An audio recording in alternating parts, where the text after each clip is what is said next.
Welcome back to my YouTube channel, my fellow intellectuals, and as well as my subscribers. And if you're not a subscriber, please subscribe to this channel.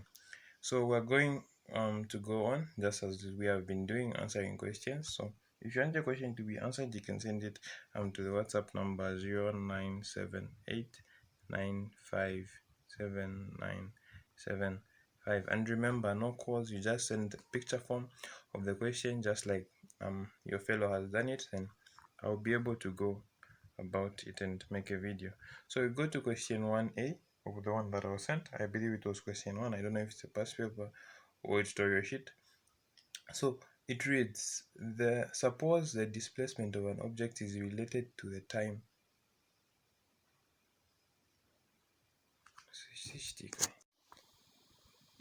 Suppose the displacement of an object is related to the time according to the expression x is equal to bt squared. What are the dimensions of b?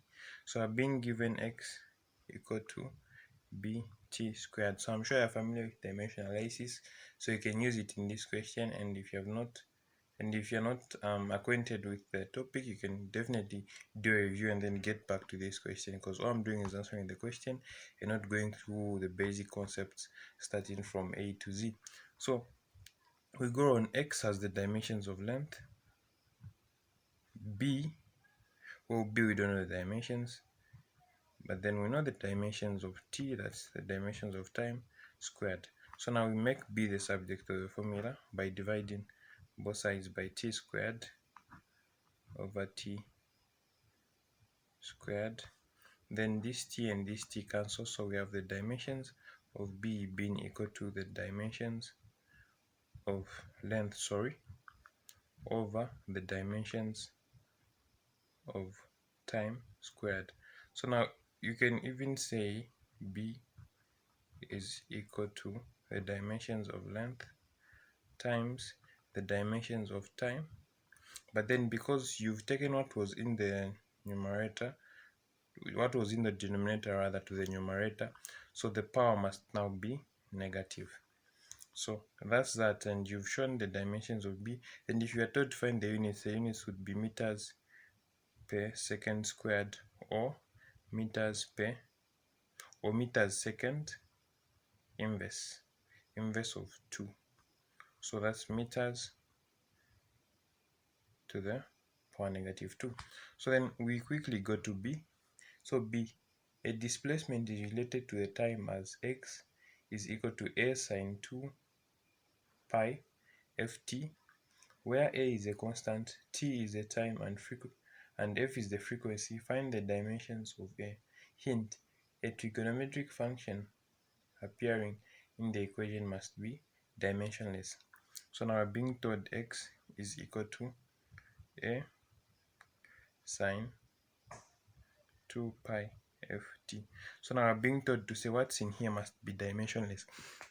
Now this is true because you can quickly do a concept check whereby you say dimensions of f are 1 over t. The dimensions of time are basically t. So when these multiply in this situation, these ones cancel, and then 2 pi is actually a constant. It doesn't have it's actually a number. Pi is a number, so it doesn't actually have any dimensions.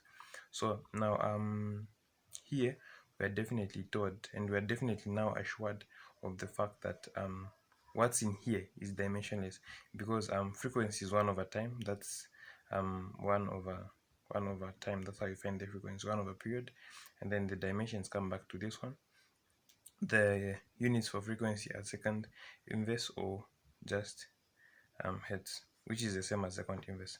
So now here the dimensions of x are L, length, so we don't know the dimensions of a, but then we know the dimensions of sine theta is actually dimensionless, so we can actually neglect this one, write the 1, but neglecting it is okay. So now we have the dimensions of a being equal to the dimensions of length, so that this equation can hold, because when the dimensions don't come out, it means that there's something wrong with the equation. So that's that. Otherwise, it's very, very short.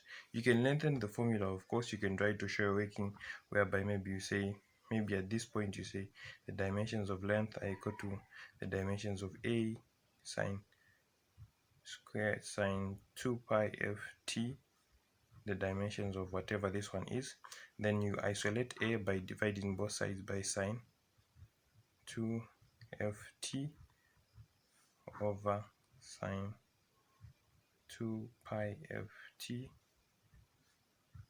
Then this one cancels, then you have your a being equal to the dimensions of L over this one, which is actually dimensionless, so you can basically even write the 1 a is equal to the dimensions of length. So now that's that for this one. And if you don't basically understand this, then you have a big problem on dimension analysis.